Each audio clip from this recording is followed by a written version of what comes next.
As we sit here today, and different from the last time you and I hung out, is the problems are worse than they were. So we, as an industry, when we talk about trucking, there's a shortage of drivers that is almost insurmountable, right, for the industry. And then the shortage of technicians.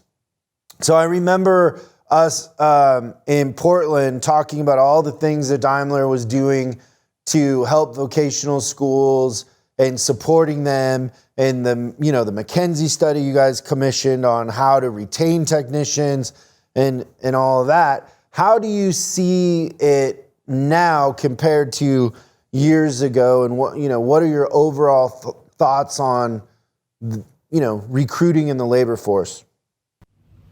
Yeah, so definitely worse, like you said, and the pandemic, and a lot of people leaving the workforce, going on unemployment for different various reasons, taking care of loved ones. I mean, this has all made what was already on a downward trend that much worse. Everywhere I go, the dealerships I visit, previously when you and I hung out last time, like you were saying, I was a district service manager then.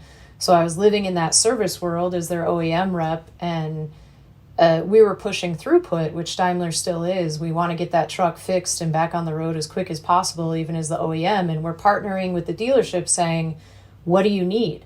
And the answer is always technicians.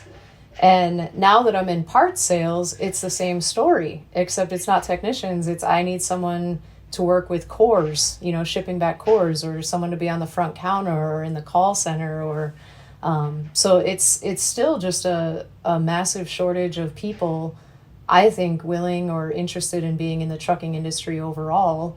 And certainly my time when I left Daimler, most recently, just a couple months ago, is when I rejoined Daimler, but I spent about a year working for the truck fleet, and boy, oh boy, was the driver shortage right in my face there too. So I don't know. I've been in this industry, in this corner of the world, and I don't know if it's true for is it just every blue collar job?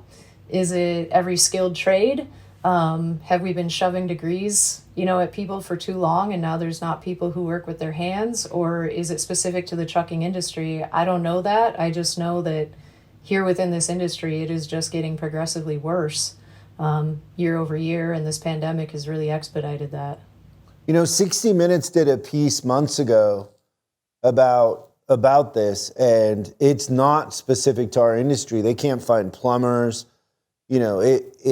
Most kids, I think, that have, some sort of skill set and knowledge are going into programming, they're going into IT, but they're not going into industries that, one, they don't perceive as being cool. So like nobody perceives a plumber as being cool, or technicians maybe they don't have the same stigma that a plumber would. But if you're hanging out with your friends and you say I'm a coder, that has a little more value, I think, in a sense to the younger generations coming up. And so they did a piece on it. They were talking about how there's plumbers that could make a couple $100,000 a year, and they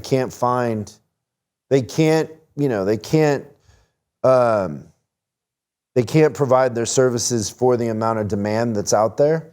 And I think we see that all the time too in service departments, whether it be in truck or car, that they're booked out 3 weeks, and they're just trying to shove more into the pipeline, and it diminishes the experience, the attention to detail, and the outcome of it is a customer that's unhappy and a stressed out employee that's just doing more and more stress day in and day out. And so it's harder to retain employees, and the retention of the customers is diminishing. So we're at an interesting crossroad where we have to figure out how to provide a work environment that people want to be in, and it's not just about money, right? But also that they want to stay.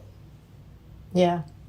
Well, and in the trucking industry is even more unique there because, I don't know, at least 70% of all goods are moved by truck.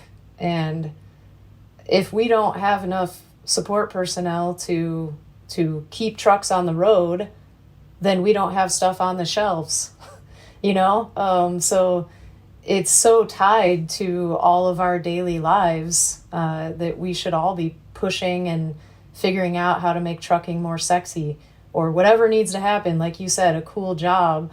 And I'm hoping that the emergence of electric trucks and autonomous trucks and, all this new technology that's coming out, I'm hoping that that's going to be the push that we need to fill that gap that you're talking about, that's going to get the younger generation interested again, that, hey, this is tech stuff. This is cool stuff. You have some of the older generation that comes down hard on millennials, which I am a part of that generation barely, and then Gen Z that, they just don't want to work hard. They want to be behind a computer. But I think it's more than that. They want a purpose to what they're doing, and that's what really drives me in this industry, is that I see the long-term effect, that the work that my work has within the trucking industry, that all of us do contribute to. That if I don't want the price of avocados to be double the amount, I need to do my part to keep trucks on the road and keep commerce moving. It is all really tied together. Thanks so much for watching this clip of Service Driving Revolution. We're uploading new stuff every day, so make sure you subscribe and click the bell icon so you don't miss out. If you have a question you'd like us to answer on the show, call 8333-ASK-SDR and we'll answer your question on the show. That's 8333-ASK-SDR.